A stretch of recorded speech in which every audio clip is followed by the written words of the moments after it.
And welcome. I'm so excited to see so many of you here. So my name is Taylor Zerlinden, and I'm going to be the moderator for this evening. This entire webinar is part of my project for Division 19 Society Leadership Program, which feel free to ask me about it. It's amazing, definitely worth your time. My whole project is really about bringing together two worlds I'm really involved with. So I'm involved with military psychology as an Air Force HPSP recipient, and I'm involved with neuropsychology in my lab and in my practicums. And so military neuropsychology is something I'm really interested in. I was fortunate to meet a very influential person who told me about the field, but otherwise I really didn't know much about it. And so tonight the focus is really just on you all hearing from 3 different speakers and really trying to figure out if military neuropsychology is a good fit for you and what capacity that might be in. So I have 3 amazing panelists, and I'm going to introduce them very shortly. But first, I just really wanted to say thank you to the Student Affairs Committee for Division 19. I'm going to be honest, I didn't know just how tirelessly they worked for students and the committee as a whole until I got to work with them so closely on this project. I knew they did great things, and I finally got to see how they get those things done. So I really just want to thank SAC for helping out with this. I have a couple of just small housekeeping things.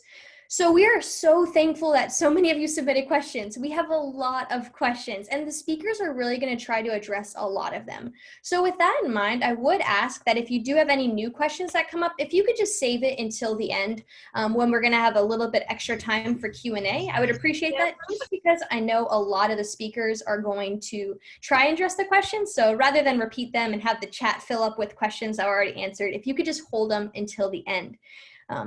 At the end of the webinar, this is really important, we're going to be providing a link in the chat for a short evaluation.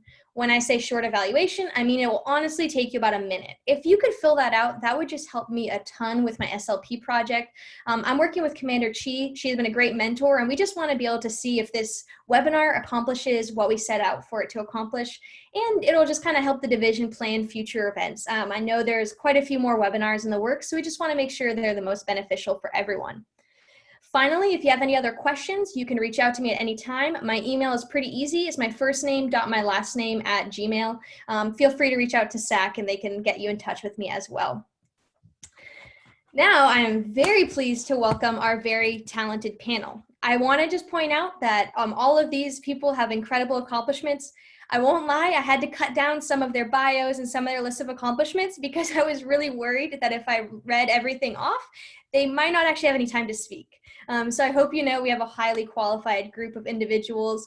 And other than being panelists, they have something pretty cool in common. Hopefully throughout the night, you'll be able to figure out what it is. It's kind of it'll be a little scavenger hunt for you to figure out what else they have in common. I have a feeling you'll find out pretty quickly. So I'm going to go ahead and introduce all 3 speakers. That way I can turn off my mic, turn off my video, and enjoy this with all of you and let them take it away. So first off, we have Commander Chi. Commander Chi is a PsyD board-certified neuropsychologist and aerospace clinical neuropsychologist in the U.S. Navy, currently serving on active duty as the head of Traumatic Brain Injury Services Department at the Naval Medical Center in Portsmouth, Virginia. Dr. Chi received her doctorate of clinical psychology from Argosy University, Honolulu in 2007 and is board certified in clinical psychology. She completed I skipped a little bit. She completed a clinical neuropsychology fellowship at the University of Virginia in 2012.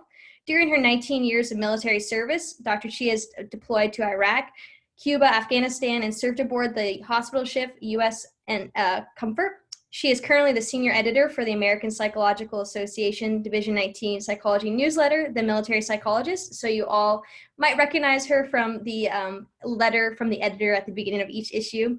I also just want to acknowledge again that Commander Chi has been my mentor for this project. She is the biggest reason why we were able to do this. She helped me get the panelists, so please make sure if you see her, thank her in person for me. I know some of her students might have been joining tonight based on some of the questions. We also have Colonel Wingler, who is a Chief Mental Health Branch Air Force Medical Readiness Agency, Joint Base San Antonio, Lackland, Texas. She oversees all Air Force mental health planning. Additionally, she informs Senior Air Force Services, Department of Defense leadership, and Congress regarding mental health initiatives, and in turn, implements directed Air Force Surgeon General programs. Colonel Wingler entered active duty in 1999 as a clinical psychology resident at Wilford Hall Medical Center, Lackland Air Force Base, Texas. You all may have heard of that internship site. It's just #1 in the nation, just throwing that out there. She attended the University of Illinois and the Illinois School of Professional Psychology and completed a fellowship in neuropsychology at the University of Virginia Medical School. She has held several leadership positions throughout her military career, including clinical psychology consultant to the Air Force Surgeon General, Deputy Group Commander, Squadron Commander, Chief Biomedical Service Corps, and Flight Commander. And again, that's just a snippet because I wanted to make sure she actually had time to speak.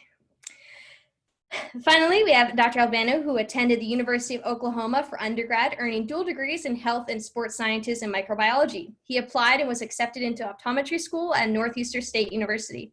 Following his first year, he came to realize that light physics and light calculus were not passionate subjects for him, nor was saying better one or better two or how about now. His words, not mine. Following that experience, he completed a master's in counseling and was accepted into Forest Institute of Professional Psychology for his doctorate. During his time in school, academic focus was on forensic psychology and neuropsychology. This expanded both forensic and neuropsychological opportunities in working with patients with a variety of conditions. Dr. Albano completed his internship at the Salt Lake City Veterans Medical Center with primary rotations in neuropsychology and health psychology. He completed his postdoctoral training at the University of Virginia Medical Center. Here he trained alongside active duty military and civilian counterparts. Following his postdoc, he became the chief of the TBI clinic at Fort Sill, and he was charged with developing a local concussion assessment protocol and neuropsychological assessment clinic within the Department of Behavioral Health. He has remained at this location for 9 years and greatly enjoys his work with trainees, active duty, and retirees. His primary clinical duty is to provide differential diagnosis between PTSD and post-acute concussive symptoms. He also provides assessment for acute concussion and return to duty guidelines. So without further ado, I think you all know now that this is a highly trained and talented group of individuals. So thank you and take it away.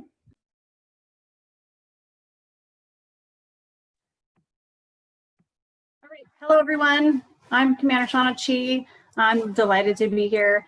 Can't thank Division 19 and the SAC enough, and especially Taylor for really pursuing, I think, bringing a bunch of divisions together. So hopefully our participation today can be one of value to you.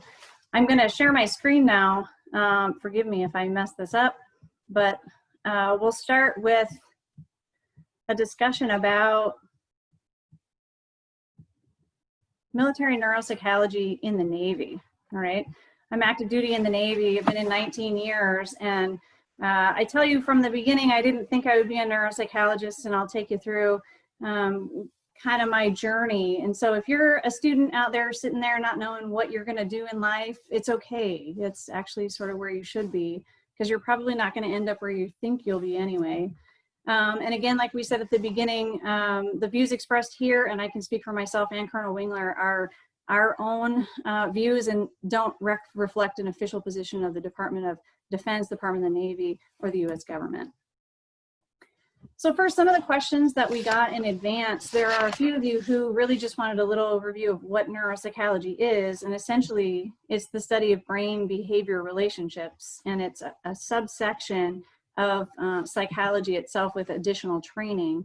So typically if a patient has some kind of a brain dysfunction that's observable through behavioral deficits, we're going to assess that and find out what exactly is going wrong, so we can work with a multidisciplinary treatment team on some rehab to try to help them get better. And in the military's case, help them return to duty.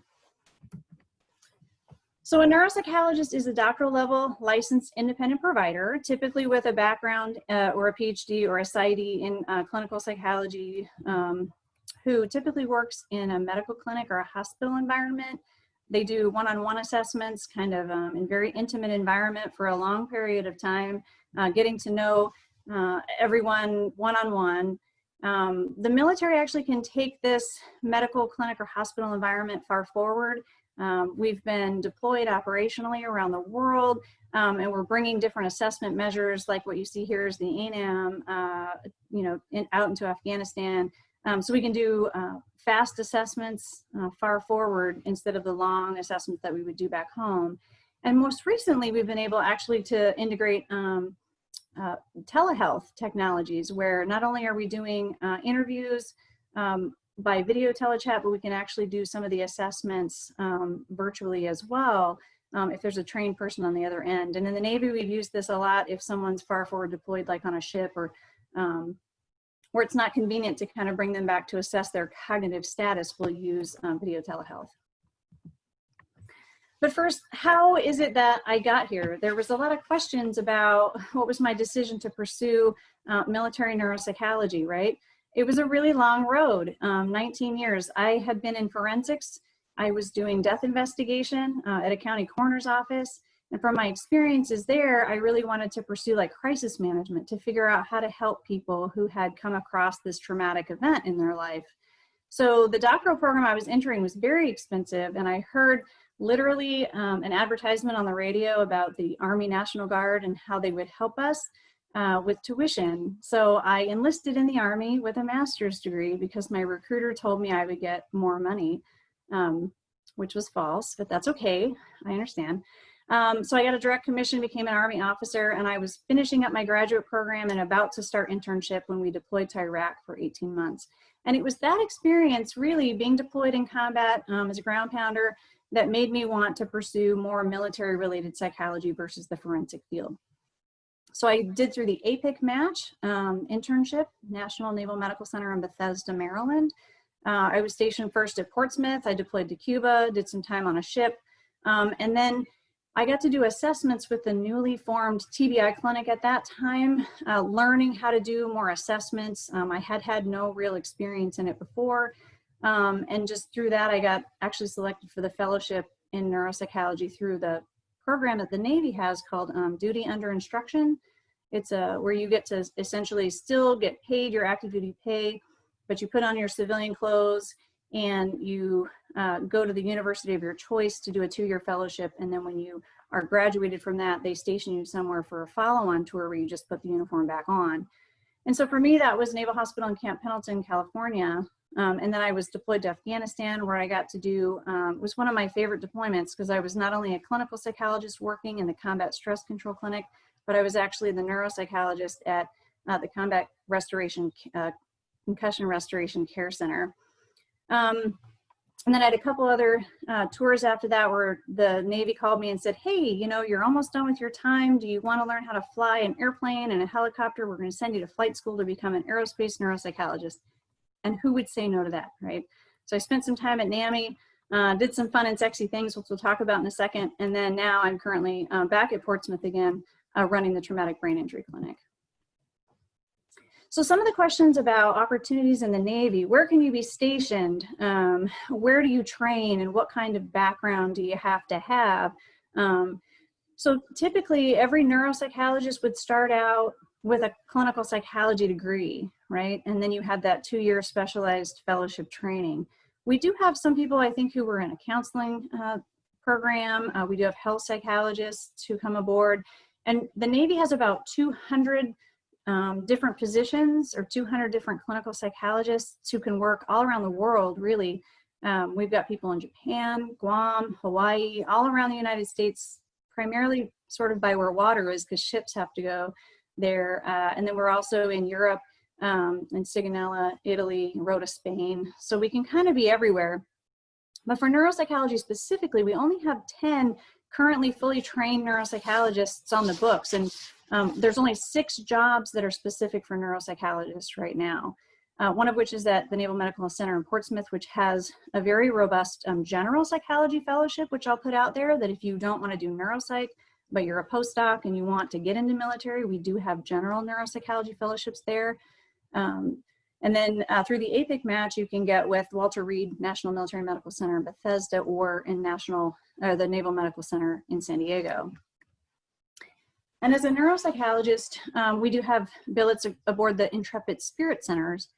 And here it's a specialized building that has a lot of funding and support that is primarily for traumatic brain injury of active duty service members. And this is where you would be a member of a multidisciplinary treatment team, including like neurology, sleep medicine, physical medicine, PM&R, speech language pathology, occupational therapy, audiology, visual therapy, art therapy, and other sorts of complementary therapies that would really, either on an inpatient or an intensive outpatient basis, treat the service member very intensely for a number of weeks, sometimes 4 or 5 weeks, to get them better from their traumatic brain injury. Whereas at the major military medical centers, the MTFs that I showed before, you can have a variety of patients. You can see people with neurologic disorders and even some children in some cases. So it's kind of a wide variety depending where you're at. But we do have these very specialized centers that we send a lot of our neuropsychologists to.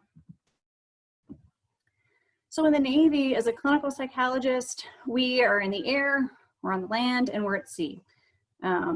In the air, that's a new job that the wing now is requesting to have clinical psychologists be part of their squadrons and in their spaces, because they see the value of having embedded mental health available who are part of the squadron and the team to really understand flight, the aspects of safety of flight, and the cognitive abilities that it takes to actually become a pilot and remain a pilot and be safe as a pilot or an air crew or an air traffic controller. At the sea, neuropsychologists don't deploy at sea. There are 13 aircraft carriers. Every single one of them has a psychologist on board. It's mandatory. They actually won't leave the pier unless the psycho is on board. And there are 2 hospital ships, one of which here you can see is the Comfort and the other the Mercy. But the neuropsychologists in the Navy started out clinical, and so they can often pull you back throughout your career to do specifically clinical assignments, which is what my most latest deployment was. And then, of course, on land, we're everywhere, but primarily deployed. I was in Guantanamo Bay, Cuba, like I said. Here, this is Afghanistan, where we had a very robust concussion care restoration center that I was super impressed with. Our physical therapist was there, our occupational therapist was there. We had sports medicine docs, really to treat the blast concussive problems that we saw acutely. A very, very rewarding experience, something that you don't normally get to see. So yes, there are research opportunities. I think it depends a lot on where you're stationed and your level of motivation, okay? Lucky for me, I had excellent mentors, and having a PsyD, was not really a researcher.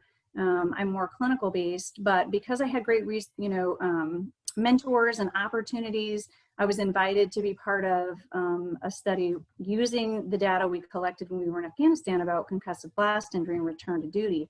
And this really, this experience really launched like a desire to do research. And so I've since sought it out.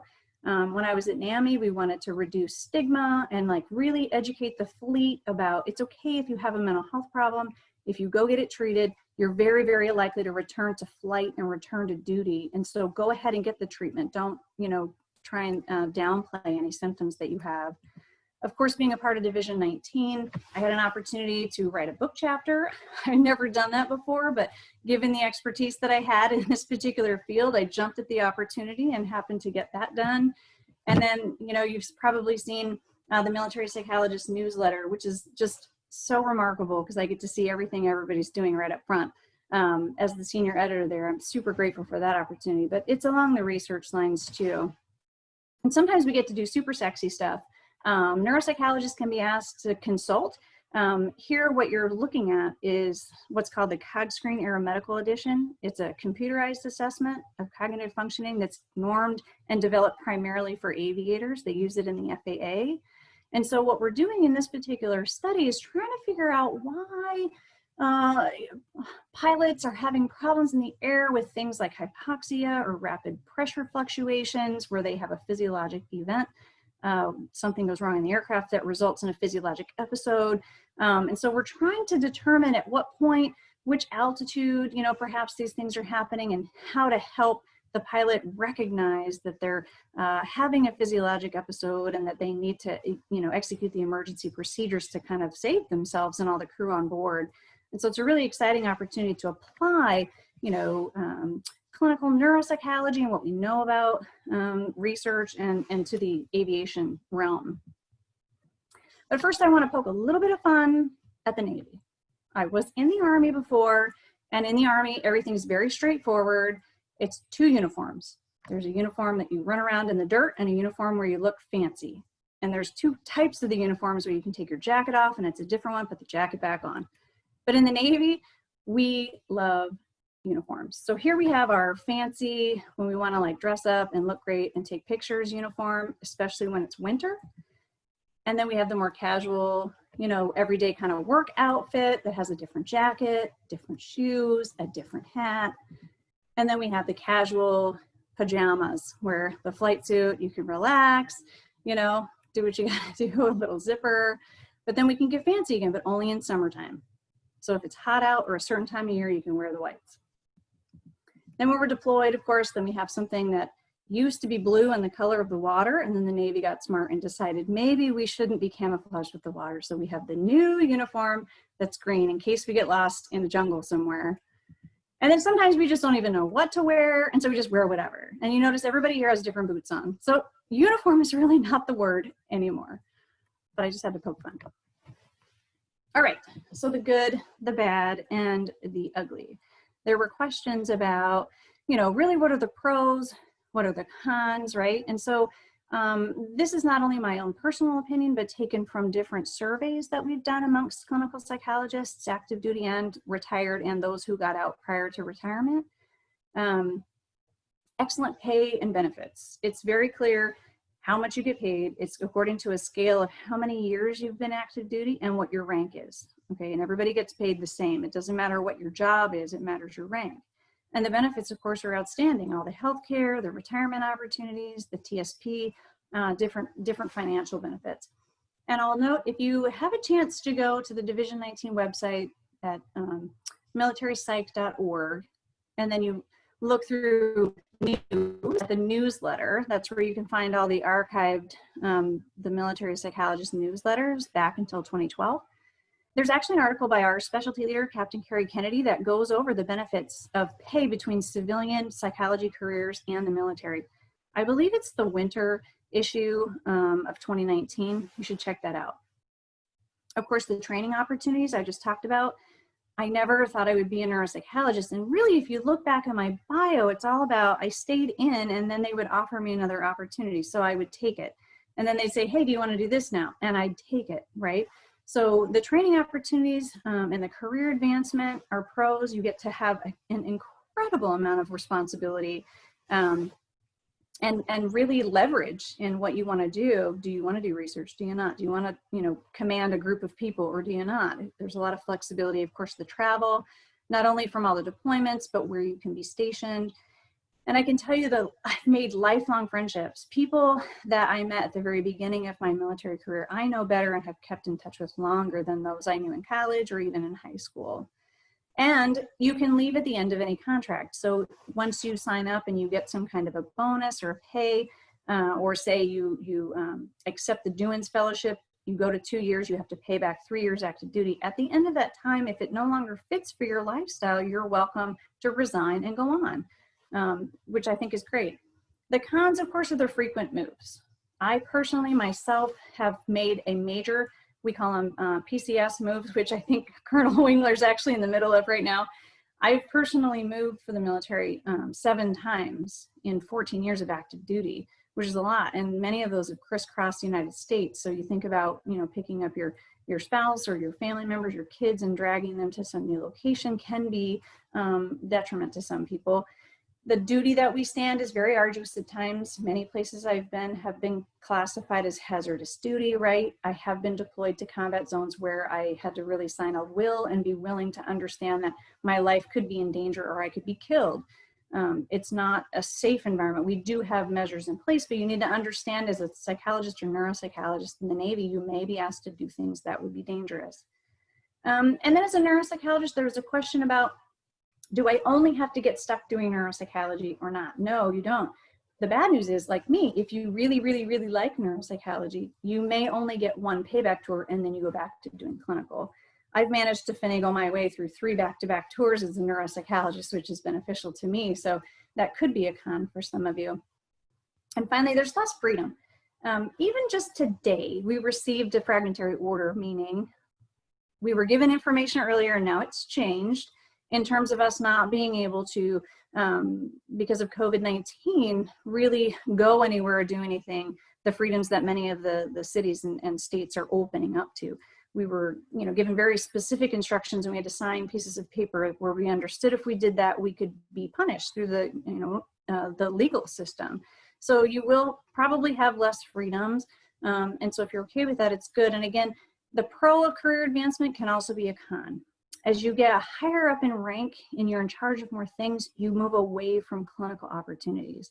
So if your primary goal is to treat patients and be there in a clinical capacity, advancing in the Navy might not be for you. But if it is, and you want to join, here's a good website to go to. This is pretty comprehensive. It highlights all the different opportunities based on where you are in your career. If you're a graduate student, you can be like Taylor, get an HPSP scholarship where they pay your tuition and a stipend. There are PhD programs where they pay you, like, I think you're like the rank of an E5 or so as you're going through clinical psychology, and there's a guaranteed job at the end. There's 2 different doctoral internships through the APIC match you can get, and we have the postdoctoral fellowships. And if you're already a PhD or a PsyD, practicing professional and licensed, you can come right on in. Direct to sessions get a lot of bonuses. And if you have a lot of loans like I did when you first came in, you can apply for loan repayment programs where they pay up to $80,000 for a 1-year payback, which I think is fantastic. Also, if you're already a neuropsychologist, you can come in direct to session too. We've got a job for you. So I hope I've convinced some of you to be more interested in neuropsychology and military neuropsychology, and go Navy. Now I'm going to turn it over to Colonel Wingler.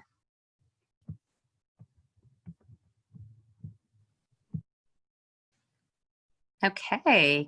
Hello. First of all, I just want to say I'm so excited to be here. So thank you so much for inviting me to talk to you today.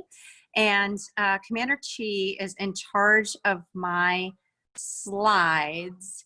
I'm still showing Commander Chi your last slide. I don't know if you can advance it. Commander Chi, you probably need to unshare and then share the other PowerPoint. Let's see. Well, I'll just start talking because I know we don't have a whole lot of time. So, okay, great. So if you can go to the next slide, please. All right, great. So yes, I'm so glad to be here. I am smack dab in the middle of a PCS right now. I am talking to you from my stairs in my empty house that we are actually going to be leaving just as soon as we finish this webinar tonight. But I am very excited to be able to talk to you today.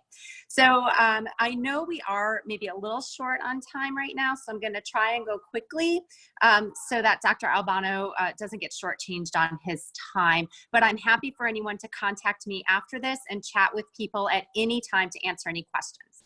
So first of all, I want to tell you a little bit about how I ended up here in the field of neuropsychology.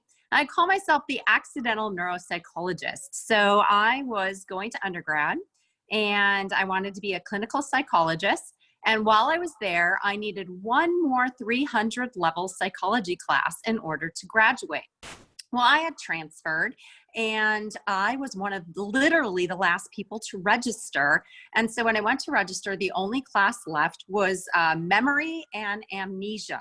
And I thought, memory and amnesia, what does that have to do with being a clinical psychologist? But I went and I took that class and I ended up loving that class. It was my favorite class. And I went and I talked to my professor, who was a researcher, and I said, I really love this class, but what are the clinical applications for this? What can I do clinically? And he really took some time and he talked with me and he explained to me what you could do clinically.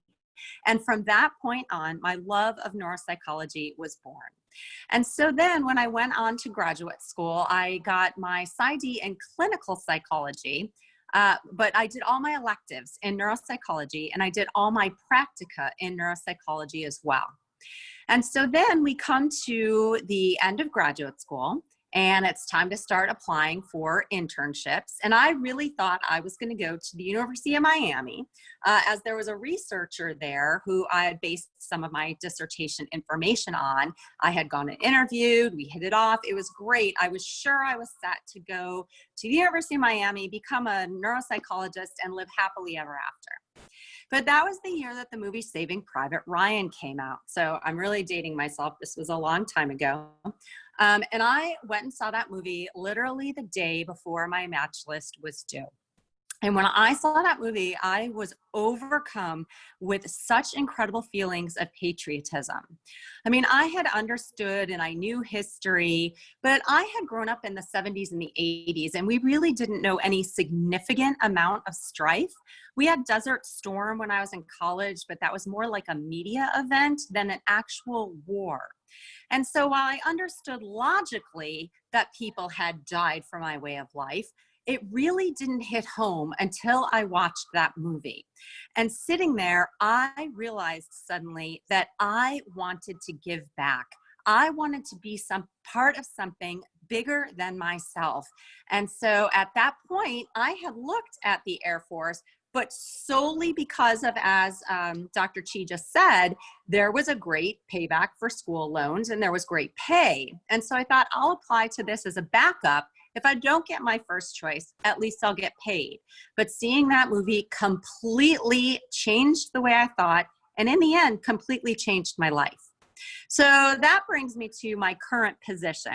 So currently, I really don't even know what my position is. I just signed out from my previous job, which was the chief of the mental health branch at the Air Force Medical Readiness Agency. And I did planning and programming for Air Force mental health. I am leaving to go be the deputy medical group commander at Eglin Air Force Base. So basically the second in charge of a hospital. And Eglin is our third largest hospital with about 1,500 medical professionals. And so I'm sort of in between those two jobs right now. But how did I get there? How did I get to those jobs? Well, just to let you know a little bit about my career pathway, it's somewhat untraditional. So after I left internship, I went on and I was a clinical psychologist. Like Dr. Chi said, when you first come in, you're a general clinical psychologist and you basically do, whatever they need you to do. But one of the great opportunities in the military is you get a lot of responsibility very quickly.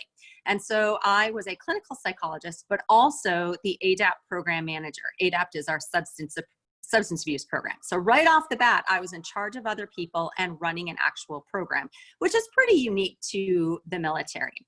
And so from there, I got to go to Germany. And when I was in Germany, which was a great opportunity to be able to live overseas, I was again a clinical psychologist, but I was working in what's called education and developmental intervention services with children. So I had some background in child, and so I got to do a couple years working with children overseas. It was at that point that I was eligible to apply to the fellowship in neuropsychology. And so I did. And interestingly, I needed a letter from my commander, a recommendation letter. And when I went to my commander and asked him if he would be willing to sign the recommendation letter for me, he actually initially said no. He wanted me to sleep on it. And the reason he wanted me to sleep on it was this was well before the war. In his view, I should be going the leadership track so that I can become a commander and I can get promoted and have all those wonderful leadership experiences that he felt, in his opinion, was the best way to go. He thought at the time that if I went the clinical track, and I'll talk a little bit more about clinical versus leadership as we go, if I went the clinical track, I would not necessarily have as good of a career. So he told me he wanted me to think about that. And if I still, after sleeping on it, wanted to go clinical and do the fellowship, he said he'd be happy to sign it for me the next day. So I went home and I really thought about this. And what I thought was, I went to school all these years and my dream had always been to be a neuropsychologist. I had never had a dream to be a colonel or a commander in the United States Air Force. And I thought, if I do a fellowship in neuropsychology, I'm guaranteed to be a neuropsychologist. If I don't do a fellowship in neuropsychology, I may or may not someday become a colonel or a commander. And I thought, of those two, I could be very, very happy not getting promoted, but being a neuropsychologist. I didn't think I could be happy getting promoted, but doing something that I didn't find fulfilling and didn't make me happy. So I went back to him the next day and I said, thank you for helping me to think about it. I appreciate it, but this is what I want to do. I understand that you're telling me it could be difficult getting promoted, making rank, etc. But I'm going to try and do both. And if it works, it works. If it doesn't, it doesn't. But I'm at least going to give it a try because I want to do what makes me happy. And so then I got selected for the fellowship and it didn't get funded. So remember, again, this is before the war. We didn't have as many TBIs as we currently do. Right now, it's the signature injury of the war, and we're very, very, very busy. But at the time, it did not get funded. So I went off and PCS'd to Maxwell Air Force Base and became a flight commander. And a flight commander is basically running a mental health clinic. And there, I deployed to Iraq. If you can turn the slide, please. And so Commander Chi talked a little bit about her deployment. Deployments are incredibly rewarding. When you deploy, you are on the front lines and you are there helping people who truly need you, who are really doing the mission and who are really, really at the point of injury oftentimes. And so I deployed to Iraq, and my job when I went to Iraq, Commander Chi mentioned the ANAM. The ANAM had just kicked off. And so we were doing TBI screenings there. So we were screening folks to see, could they go back to fight? Are they having any difficulties? Should they go home? What do they need? And so oftentimes what we would find was these people really just needed rest and recuperation. The problem is they were in the hospital, and do you get rest and recuperation in an inpatient facility? No, you don't. And so they were getting woken up all the time. There were other people, there were lights. And so we ended up being able to get funding, and we started a TBI tent. And so basically it housed our TBI patients and they would be able to get the rest and the recuperation they needed. But we were also seeing an extremely highly motivated, hard-working group of folks there, which was awesome. And so it was awesome, but it's also, these are the people who are telling you, oh, there's nothing wrong, I'm fine, when their balance is so far off that they can't even walk. And you'll have experiences, for example, one individual I saw, he was a scout. So it was his job to sit at the front of the convoy and look for things in the road, either mines or attacking units, et cetera, et cetera. And he had significant attention and concentration difficulties and slowed processing speed. And his alternating attention in particular was horrific. And when I gave him that feedback, he's like, no, doc, you can't send me out of here. If you send me out of here, my team will die. They need me on the front of that convoy looking out for them. And we really had to explain to him, you staying here and being a scout is putting your team more in danger than you going home, because I'm telling you, your brain can't do a good job right now, and you don't want to be responsible for that.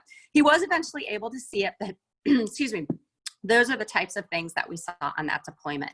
Slide.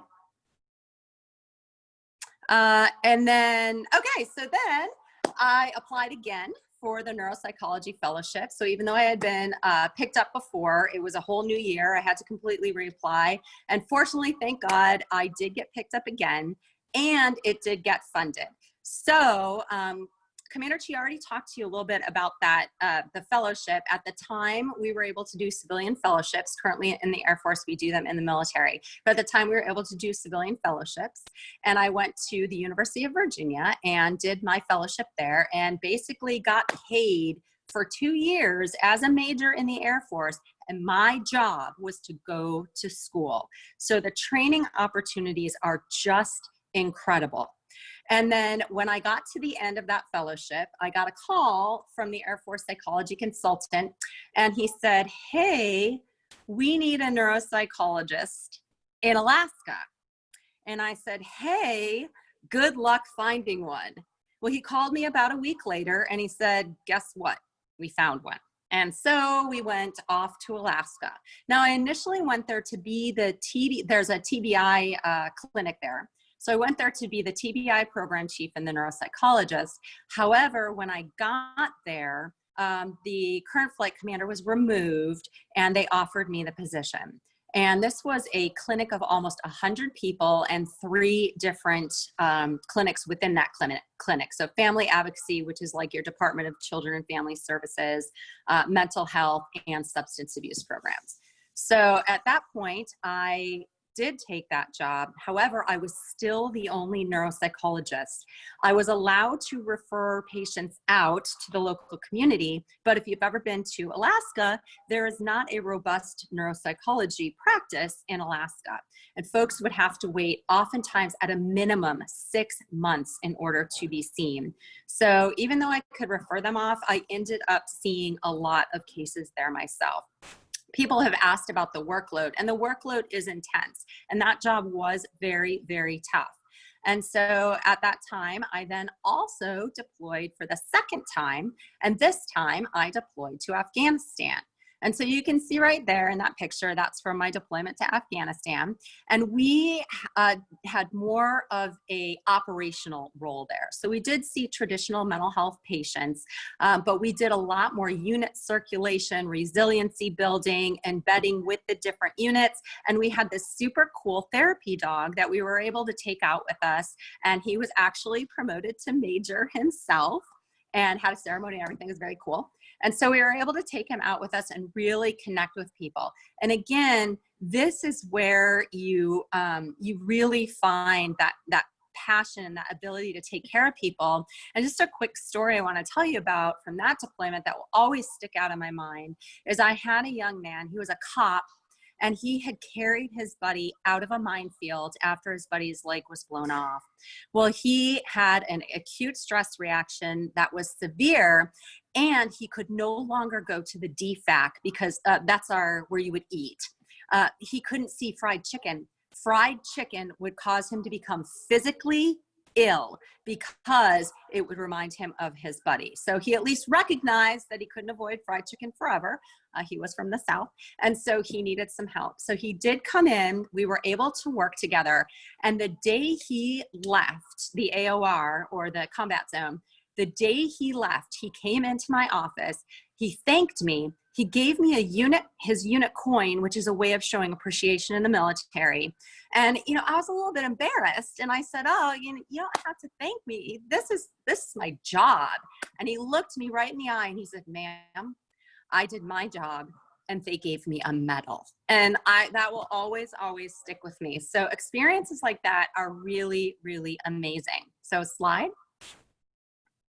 And that's also from my Afghanistan deployment. So one of the cool things about that as well, I was assigned to the hospital, so I did not ever go outside the wire, but the rest of my team right here, so because I was in more of a leadership role, but the rest of my team, they regularly went outside the wire. They flew, they went all around seeing people, visiting different forward operating bases, and they had a huge operational mission.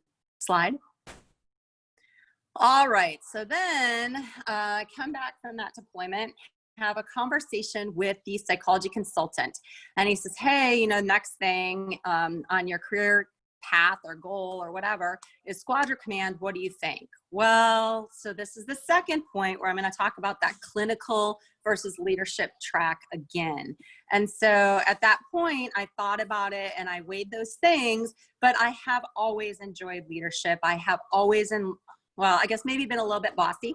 And so like to be in leadership. And if I see things that I think could be done better or differently, I want to be able to do that. So I said, okay, I'll go ahead and I'll compete for squadron command. So I competed for squadron command, and we're eligible to compete for squadron command when we're lieutenant colonels. So I did, and I matched for squadron command, and I went off to squadron command in Texas. And squadron command is basically being a department head in a medical center. So I ran the outpatient medical clinics, and it was primary care and immunizations, mental health, physical therapy, pediatrics, and one more that I just can't think of right now. But here's the thing. I went to a clinic that did not have neuropsychology. So for 2 years, I could not practice neuropsychology. We didn't have the testing there, and it did not seem budget conscious to spend all the money to purchase testing when I would be the only one to use it, and I would be leaving in 2 years. So that did have implications for my credentials when I left that job. So when I left that job and I went to the Air Force Medical Operations Agency, so while I was on Squadron Command, I just did regular clinical in the mental health clinic, but I didn't do any neuropsych for 2 years. So then when I went to the Air Force Medical Operations Agency after that, I was an affiliate provider at Wilford Hall Medical Center. And so when I got there and I started seeing patients again, I had to actually be supervised again, even though I was sort of a senior psychologist in my career at that point, and I had to be supervised. So I had to earn back my credentials. So that was one downside. But when I got to the Air Force Medical Operations Agency, I was there for a week when my boss, who was the Air Force psychology consultant, got orders. And that was my dream job. I've always loved mentorship, working with our psychologists, training, all those types of things. And that's what our psychology consultant does. So I went to him and I said, I want your job. And he said, yeah, too bad, you're a lieutenant colonel and it's a colonel position. But I really laid out my case and told him why I thought I could do it, why it would be in the best interest of the Air Force. And he came back to me about a week later and he said that they had sent it up to the Surgeon General of the Air Force, and some people had spoken on my behalf and my record was good. And so they actually let me have the job. And that was the greatest job ever. So I got to mentor and work with all of our psychologists across the Air Force, civilian, active duty, all of them. And it was incredible. Now, I'm not saying it wasn't hard, because you have to balance everybody's individual life and preference with the Air Force's needs. And those two things aren't always exactly the same, but we did the best we could. So it was probably my favorite job in the military. Slide. And this is a picture. I just added this in here. This is from when I was a squadron commander, and this is my squadron behind me. So that's our medical group, and this is the different folks from my clinics. And so I got to lead that squadron for 2 years, and it was an incredible experience. It's very difficult, but it was incredible, and I had I really did enjoy it. So slide. Okay, so now I want to talk to you a little bit more, now that I've talked to you about my background and sort of how things went for me. I want to talk about routes of entry and typical career trajectory in the Air Force. So but Commander Chi covered a lot of this, so I'm going to go through it pretty quickly. But there were a lot of questions about this. So we have direct accessions and through our internship program. For direct accessions, you have to be licensed. You have to come from an APA accredited program and internship, although one of those can be waived for the truly excellent applicant. They cannot both be waived. There is an accession bonus, and also some people that ask how they can make themselves more competitive, get as much training in evidence-based treatments as you can. So things like, CBTSP, or cognitive behavioral therapy for suicide prevention, cognitive behavioral therapy for insomnia, prolonged exposure, CPT, all those kinds of things. And a good resource for those trainings, you may or may not know, is the Center for Deployment Psychology. So please check out their website because they have all sorts of great trainings. So our internship is currently 1 year. We may be changing to the Army model, which is a 2-year internship, with the first year being an internship and the second year being a postdoc, so that folks will be licensed when they come out. But currently it's 1 year. It is competitive. It's good to have military experience, but it is not vital that you have military experience. What is vital is that you have experience with similar age and similar issues, such as depression, anxiety, PTSD, adjustment disorders, TBI, etc. And then the typical career trajectory would be sort of what I laid out with mine, and with going to the fellowship, if you went to the fellowship. And then the neuropsych slots that we have are at Wilford Hall, Texas, Travis, California, Jay-Bear in Alaska, Eglin, Florida, Keesler, Mississippi, Andrews, DC, Wright-Patton, Ohio. And for us, if you go to fellowship, you will go into a neuropsych slot out of that fellowship. Just like with the Navy, since there aren't that many positions, you may end up going back to clinical. You may end up going the leadership pathway after that. But then the question is, so you do your fellowship, you do your payback, and then what do you do after that? So you're a lieutenant colonel at this point, and it comes back again to that question of leadership versus clinical track one more time. And I just really want to point out that neither of those is better. It just all depends on you. Now you can go clinical track and stay a lieutenant colonel, and you can make a very nice living as lieutenant colonel and a very nice retirement. As lieutenant colonel, but you can also go try, do leadership and get promoted to colonel. So it really depends on you, slide, and your family.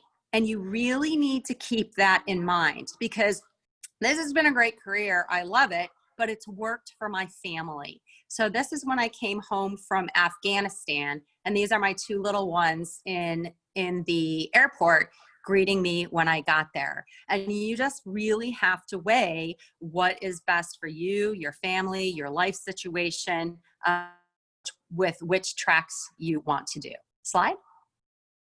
And then there's my bio. It's tiny, but maybe if you have a bigger computer, you could blow it up. But I just put that in there so you could sort of read through it, because there's not enough time to tell you about everything. So it's in there for you. Slide. And then the last thing I want to leave you with is, one of the questions said, what advice would you give to neuropsych grad students? And so I really thought about that one for a long, long time, because I could really go on and on forever and ever, but I'm sure I'm probably already out of time. So I just thought about, if I could get in a time machine and I could go back to myself in graduate school, what would I say? And I would say, go see Saving Private Ryan. This has been the most incredible, stressful, fulfilling, frustrating, rewarding thing I could have ever done for a career. There are certainly easier ones, but I do not believe more rewarding. And that's after 21 years of service as a military neuropsychologist. Slide. So that's all I have for you folks. I'm happy to answer any questions at the end or anything in the future as well. Thanks again for having me. Thank you, Colonel Wingler. I'm going to go ahead and do the battlefield expedient PowerPoint now.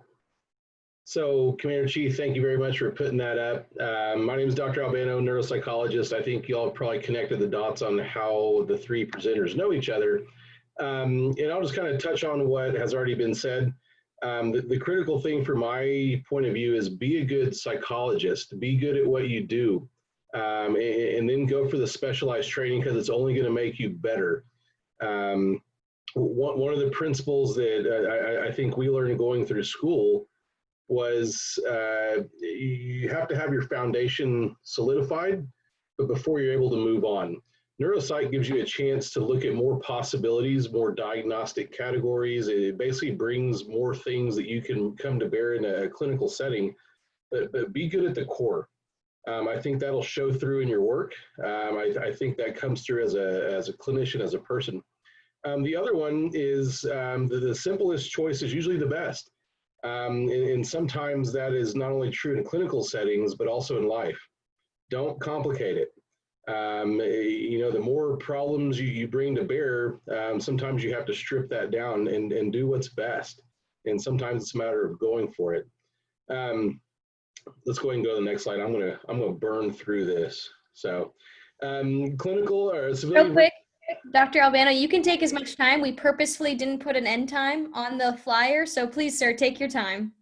Well, thank you very much for that, Taylor. I like keeping people's attention to this, because I can talk fast and it can get overwhelming. So people are going to have to keep up. So the challenge is, for the civilian part of this, is basically how do you operate within a military setting, but also remain viable. Yes, it's the healthcare business, but more accurately, it's the business of healthcare. So my role at Fort Sill is basically I need to, obviously take care of our soldiers, take care of our patients, but there's also the pressure of remaining solvent and trying to do that in a very appropriate clinical way. So it's something where being in the military setting allows me freedom. I'm not bound by I have to bill this or I have to bill that. It allows me to do good clinical care, which, kind of done some moonlighting civilian world, and you'd be surprised how restrictive that is when it comes to taking care of the person in front of you. And so, we see a host of different things in my world.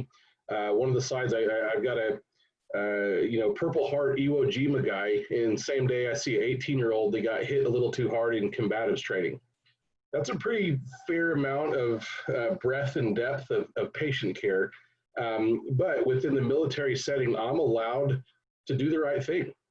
And that's quite, not that you can't in civilian world, but it's nice to know that I have the autonomy and the trust to be able to basically take care of the person in front of me. I think that resonates, especially within this population. A lot of the soldiers that I've seen have a pretty good radar for who is there to take care of them and who is there just to fill up a day. And they will absolutely call you out on that. And so the best thing a person can do, a neuropsychologist in training, is be real. Be very accurate with the clinical part, but be very accurate with the person in front of you. Next slide, please. So what is my daily life as a clinical neuropsychologist? I'm kind of the subject matter expert when it comes to neurocognitive testing. So I'm there primarily to do objective assessments, and that's going to be on a variety of conditions. Sometimes it gets a little tedious. However, that depends on what the needs of the military are. So during surge times, we're absolutely geared towards seeing a lot of people, screening them, and looking at deployment type situations. Or in post-deployment, then we're really geared toward teasing out a bunch of different conditions they might experience. Obviously, my position is not forward, it's not deployed. I kind of catch them, 2 to 3 months post-deployment, but still, that's when the adrenaline's worn off. And that's when a person begins to kind of feel the effects of their potentially amazingly stressful year. And so this is where that good clinical basis comes in. You've got to be able to see through that, and you've got to be able to help someone out where they need it and how they need it. And I think, neuropsych just gives you extra tools to get to that. The core of what I do is differential. So if you think neuropsychology is just brain injury, just concussion, it is not. In a military setting, or at least where I'm at, it's very much providing differential diagnosis information back to the patient, but also other clinicians. The reality is what? We also have to assess validity, and we look at how somebody is kind of conceptualizing their injuries or perceived injuries, and we have to comment on that. So there's times where it's difficult, but ultimately, sometimes I have to let somebody know that how they're presenting and their test scores don't necessarily link up or sync with their reported injuries. But it's a discussion. It's not, I've never deployed. I wouldn't pretend to, the worst thing I can say to somebody is, oh, I understand. I think that would be very off-putting. So what I do essentially is try to open up a door to talk. You're the SME, you're the subject matter expert for all things concussion, no matter where you go, or seemingly. Obviously, if you're in kind of a hub like Commander Chi or Colonel Wingler, you're going to be the go-to. But if you're on the outskirts, which is all of Oklahoma, but certain places, then guess what? You're going to be the go-to for all things brain, which is kind of nice. It's a lot of pressure, a lot of responsibility, but I very much think that's part of the track, part of the training. It makes you confident in what you do, and it's a great option. I mean, it's such a wonderful thing. If I get the next slide, please. Thank you. What I don't do. So I'm really not there to do the daily grind, see 8 patients a day. I haven't done groups in quite a long time. I typically am not the first face they see in the clinic. That would probably be bad. Basically, I don't do triage. And then I really don't manage kind of the high risk patients. My job is very focused.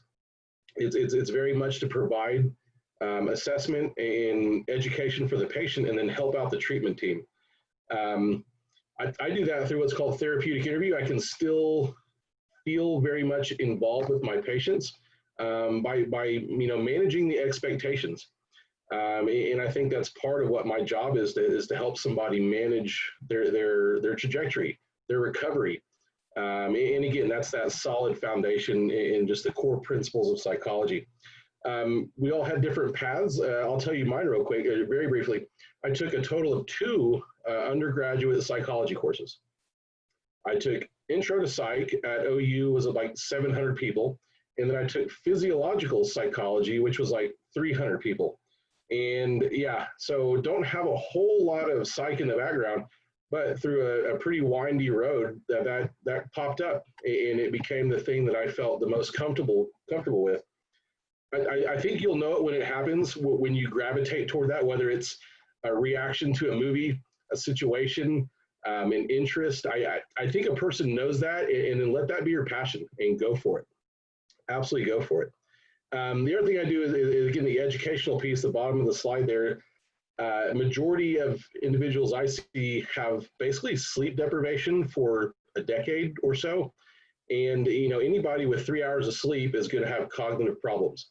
And so again, that's part of the education piece that I can bring, and it feels good. It feels good to be able to interact with somebody and essentially help them figure out what's going on. Next slide, please. Thank you. This is kind of busy. I know it's a lot of stuff going on there, but essentially this is the core of what I do. And it's teasing out these kind of 3 major, hubs of symptoms. Essentially PTSD, we're looking at concussions and also depression. Once you turn the adrenaline faucet off from a deployment, people are going to get depressed. And we see an uptick in that at about 3 months. And so a lot of times you'll see things begin to happen until when they figure out they're going to deploy it again. And guess what? That adrenaline faucet turns back on. And so I kind of use this with a majority of my patients to help them kind of understand how these things operate, how they interact. And essentially, it's a great teaching tool, but also, amazingly educational. And I tell them, hey, I'm here to pull these circles apart. This Venn diagram, we're gonna bust it up. And so that's kind of the assessment piece. That's the numbers. That's the data-driven piece of what I do. And it's a good experience when it all kind of lines up. And if it's divergent, then that's also a way to address things with the patient. Next slide, please. Perks of the job. No one generally knows what the heck a neuropsychologist does. So you could walk in there and be like, hey, this is what I do, and this is how I do it, and here's how you need to support me with that. And you'll get a lot of head nodding. And people go, oh, wow, that sounds great, sir. Because there's just a kind of a lack of information that we're not magicians. We don't read tea leaves. It's data driven, but it's with a great, kind of core foundational piece. Like I said, you're the SME, you're the subject matter expert.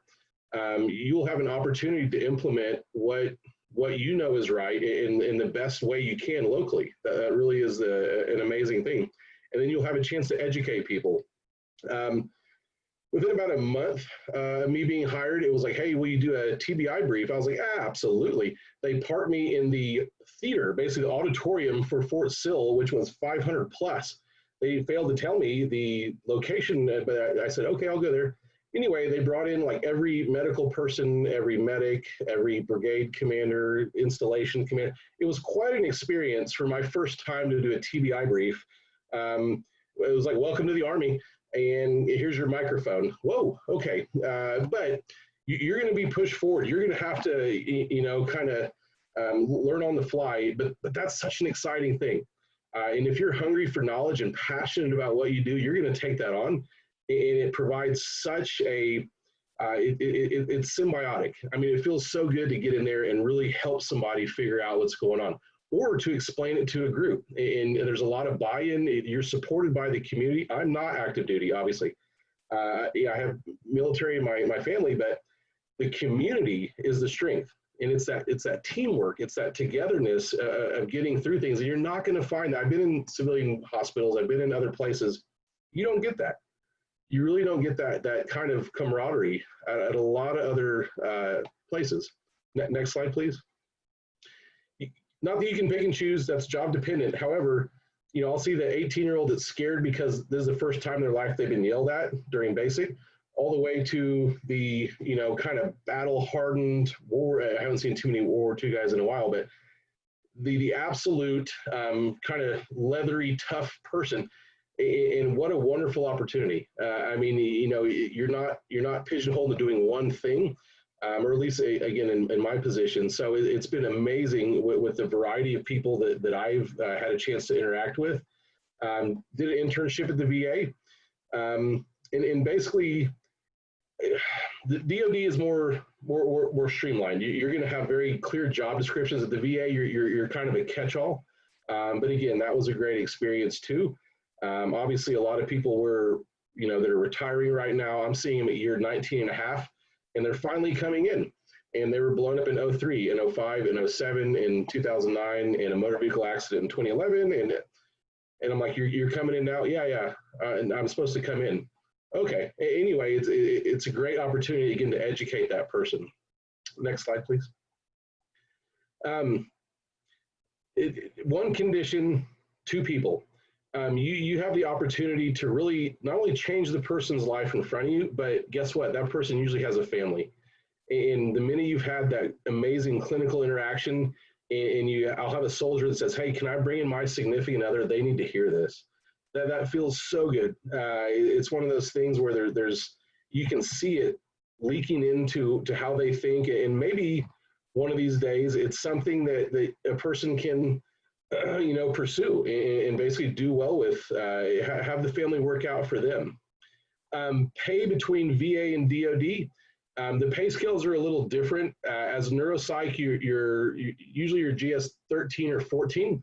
There is basically a equal pay rate. The VA, my experience, I had a chance to go work for a VA. The pay was comparable, but DoD was able to incentivize their positions a little bit better than the VA. They were willing to pay a little bit more to get you to stick around. Oklahoma is, again, kind of the armpit of the country. There's not much out here. And so once they have someone that's pretty willing to stick it out, I think they take care of their own. I had no aspirations to be, big lights, big city kind of person.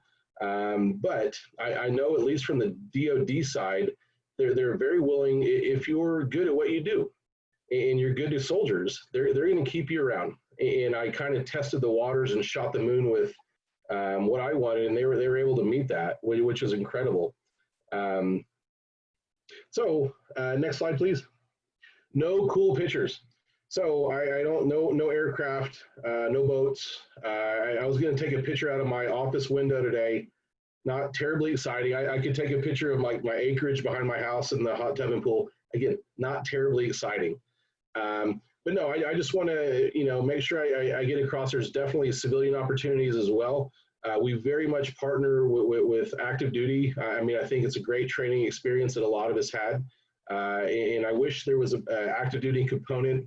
My counterpart where I'm at, it would be great to have that. But I know the community is pretty close. And so kind of going into neuropsych is kind of like a specialized branch of the military. It's not for me to make that equation, but I know there's not a lot of us out there. I think Commander Chi said there was 6 to 8 spots or something like that. I think civilian neuropsych in the Army, there's maybe 24 spots. It's competitive, but if you're passionate about it, it's going to work out. It's absolutely going to work out. So I want to make sure we're leaving time for questions. I don't want to rattle on here. So I'm going to turn it back over to our moderator or Commander Chi or whoever has the wheel.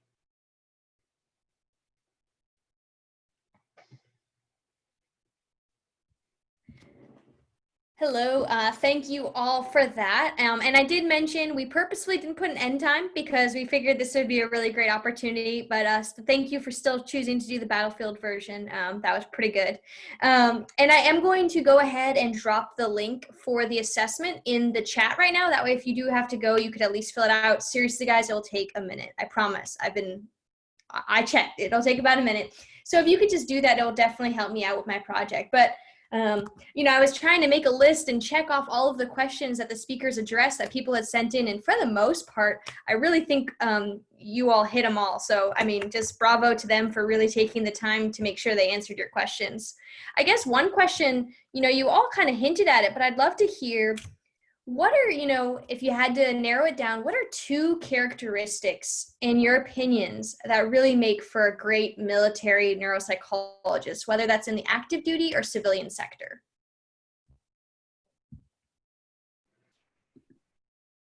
I will let my counterparts take the active duty side of this question. Thank you. Thank you.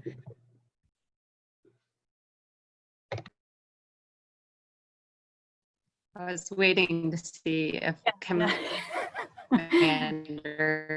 I'll give one, and how about you give the other one? I'll go. I think for me, the question was, what characteristic makes a really good neuropsychologist, specifically in the military, is you have to be flexible. Really come to the table with a passion, first of all, right?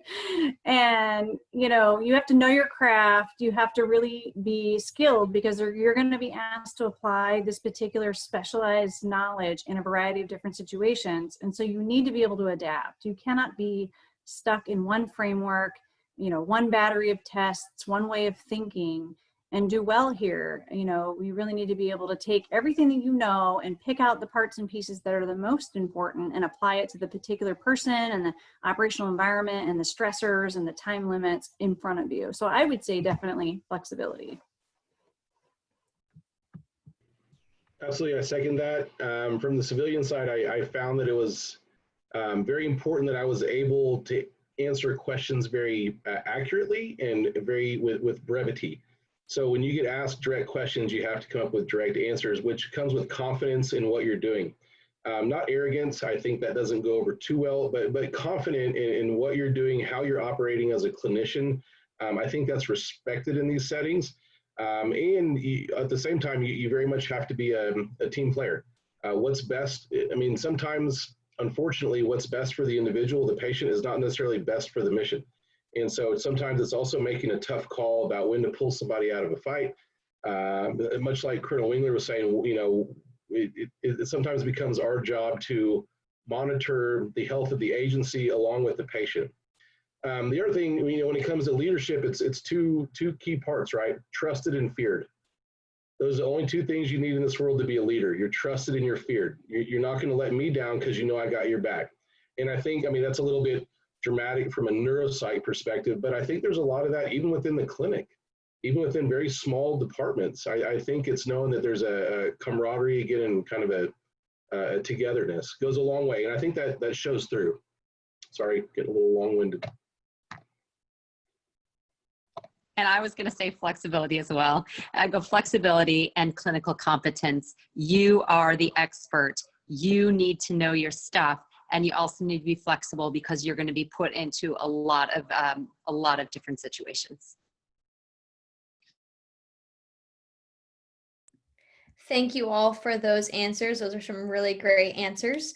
And I know if any of you speakers have to duck out as well, we completely understand. So thank you for giving your time thus far. I think really you guys hit on all of these questions in some capacity. You touched on training, you touched on opportunities in case you're not already involved in the military. I guess one question that people were kind of asking is, what is the best training experience? It could be best because it was the most rigorous, it could be best because it was the most fun, or it could be best because you got to wear civilian clothes for 2 years. It's up to you all. Anybody want to share what their best training experience so far has been?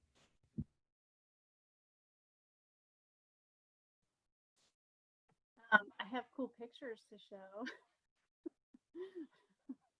So really quick, the Navy, let me show you. The Navy, of course, gave me an opportunity to do aerospace, which again, I was the second only ever to do that. So I have a slide where I just wanted to illustrate the different things. Am I sharing this now? I can't tell. Yes, ma'am. Okay, so the aviation training where you spend 8 to 9 months learning alongside all the pilots. So we do, and you can see here the ejection seat training, you know, just in case things go wrong, you have to know how to get out. And then of course, when you parachute down and everything's, you know, virtual because they can't really have you parachuting out. It's very physical, very hard. And then the water survival, because if you parachute out, you may land in the water. So how to save yourself and then work as a team to be safe. We did land survival, not quite SEER school. And then really learning sort of how to understand the aviation environment, and like we really got to fly. It was really cool. We were on flight orders and got, you know, some stick time, and we had to maintain flight hours. So we were constantly flying out in the fleet. And for that, I got to travel the world and go on round the world trips. And, you know, in a week we'd fly out up to, you know, Canada, and then out to Ireland and spend overnight to reset, and then go out to Norway and have a great dinner, and then, you know, fly over the icebergs, and then, you know, land in New Hampshire. And then of course we got diverted to the Bahamas and we just had to go to the beach, you know, things like that. So I think the aviation training was really the best opportunity. And it was only available because I was a neuropsychologist and was physically qualified and motivated and able to kind of pass the rigorous training. But that's my story. It was really fun.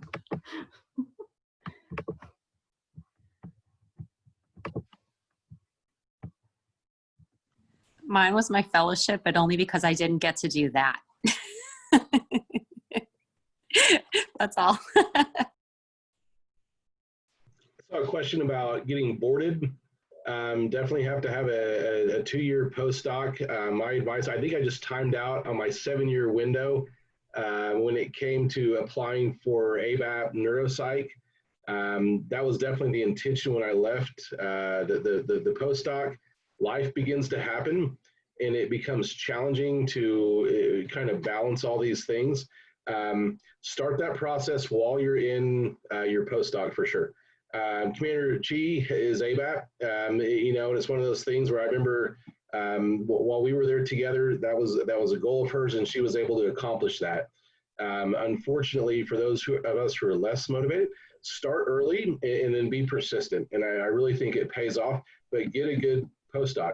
And that'll allow you to get, we're all board eligible once you come through a APA, you know, postdoc, but the next step is definitely the trick, and then get on some of the listservs.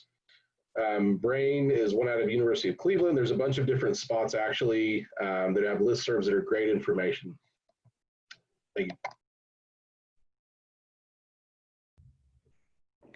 Thank you for answering that. That was a way to be paying attention to the chat window. I think one final thing that we didn't really touch on, but some people were just kind of wondering, people did notice that all 3 of you are PsyDs. And so people were kind of wondering if the military prefers PsyD over PhD. So I'd love for you all to share that a little bit. Hey, so I actually, as a psychology consultant, was part of our accessions board. And so I will tell you, absolutely not. We look at PsyDs and PhDs almost equivalently, and one did not take precedence over the other when we were looking at accessions.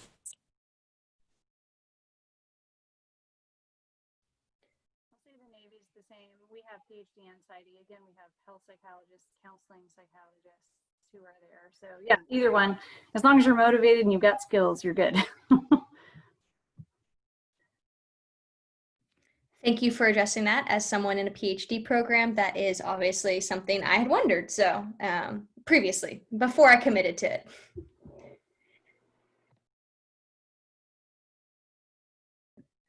Well, I really just wanted to thank all of the speakers again this evening.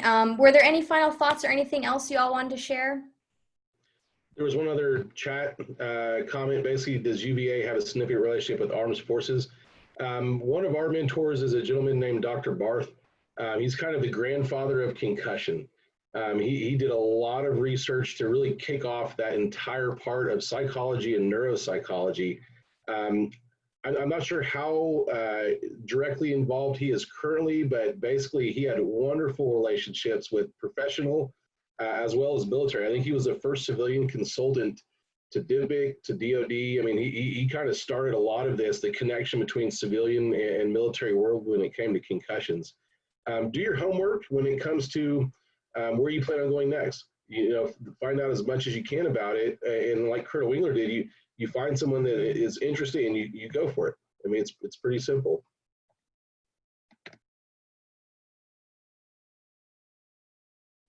Thank you for that. And I will just say as an aside, as someone who was, an undergrad looking for grad school, something I did notice was that a lot of neuropsych had some sort of experience with military, but whether it was sleep or TBI. So that is definitely something to know and to kind of keep in mind. So thank you for that.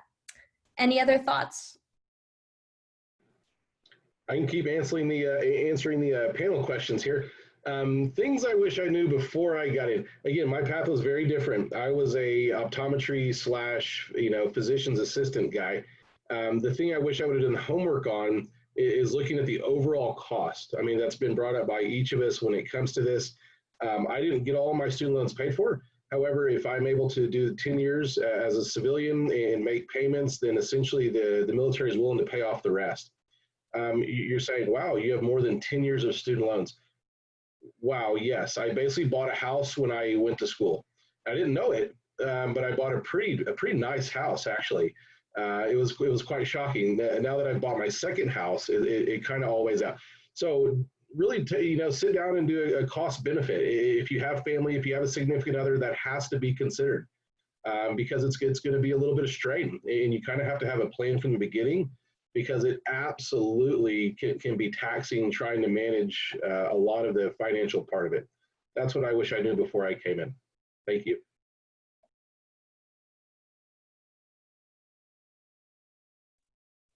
I agree. I'll second that. But also I think what I wish I would have known was how much going to work every day makes me feel so fulfilled. I wish I'd known at the beginning. There's not any other, like I was in a forensic field and thought I could like stop all the serial killers from murdering people. That was really my goal. And it was very unfulfilling to not get to do that. So, I wish I had known that everything that I've done up to this point, it really is changing people's lives. And so you need to be aware that whatever you do say as doctor, whoever, they're going to take it to heart very likely and do whatever you say. So just know that you actually have a power that should be valued and gently sort of utilized in a good way. You definitely will make a difference in people's lives. I think that's important now.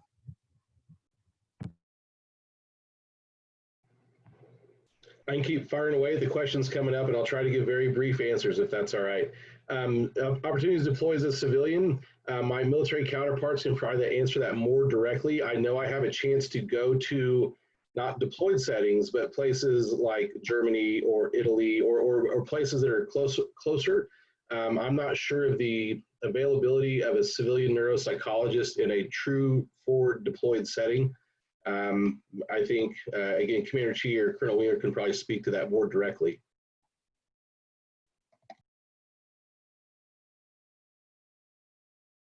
So I will say that our, for the most part, our GS civilians do not deploy unless they are an embedded psychologist embedded in a special operations unit. And that is a very small community, but they do deploy with their units. But again, that's part of the SOF world, the special operations world, not the typical GS psychologist in the Air Force.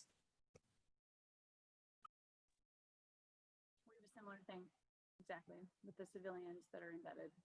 They deploy, but otherwise they don't. And Jason, I'll beat you to the next chat. They're asking about age waivers. So, I started late in all this, and I joined, let's see, in 2001, I was 26 when I enlisted and went through basic training. So by the time I got to the Navy and did neuropsych, yeah, I was over 30. I spent my 30th and 31st birthday in Iraq. So you're good. You're good. Apply now.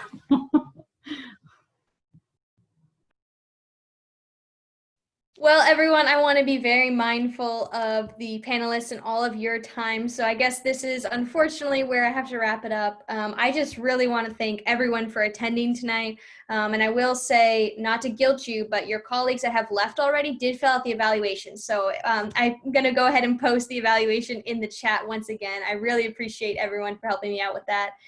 Again, I really just want to thank SAC for everything. So they helped with advertising. They helped me set up Zoom. Keen found some really cool things to do in Zoom that I didn't even know you could do. So I really just want to thank SAC for helping with that. And again, I really want to thank Commander Chief for all of her work. This has been such a great project for SLP. And just as a note, I just want to say, you know, working with these three panelists that you've got to hear from tonight, I hope you all realize how incredible they are. Personally, for me, it makes me more excited to know that I eventually would like to be a neuropsychologist in the military, because this is a pretty great community to join. I was telling them earlier that I want to do a postdoc just so I can have postdoc friends later on in the career that can help me out. So I really just want to thank everybody for helping out with that. I do want to let you know that if you're interested, we will, whatever APA ends up looking like, I do have to do a final presentation for my SLP project. So if you are interested in learning even more about military and neuropsychology, definitely stay tuned for that. And as a final note, this is just the beginning. We've talked a lot about wanting to better connect the military and neuropsychology community. So if that's something you're interested, please stay tuned. I think there's going to be some really cool opportunities. If you're not familiar with the literature, military neuropsychology, as Dr. Albano was explaining, really did a lot of work. You know, a lot of big papers were done by military neuropsychologists, and so we kind of hope to keep continuing that and continuing the cooperation. So again, I really just want to thank you all for attending. I hope you all enjoyed it as much as I did. It was one of those things that just reminded me why I want to do what I want to do. I remember the first time it happened, and it was so great to be reminded of that tonight. So thank you all so much for that. And with that, I'm going to turn it over to SAC for the final end and just the housekeeping items. Yeah. So, cannot say thank you enough. I do want to check with the presenters if there are a whole lot more questions that we didn't get to tonight, and some of the participants have asked if you would be willing to be reached out. And if you don't mind, you can post your email in the chat and let everybody have that information. And a lot of them are really great questions that unfortunately we didn't have time to get to. And I think people would appreciate the opportunity. So on behalf of my colleagues in Division 19, thank you everyone for participating.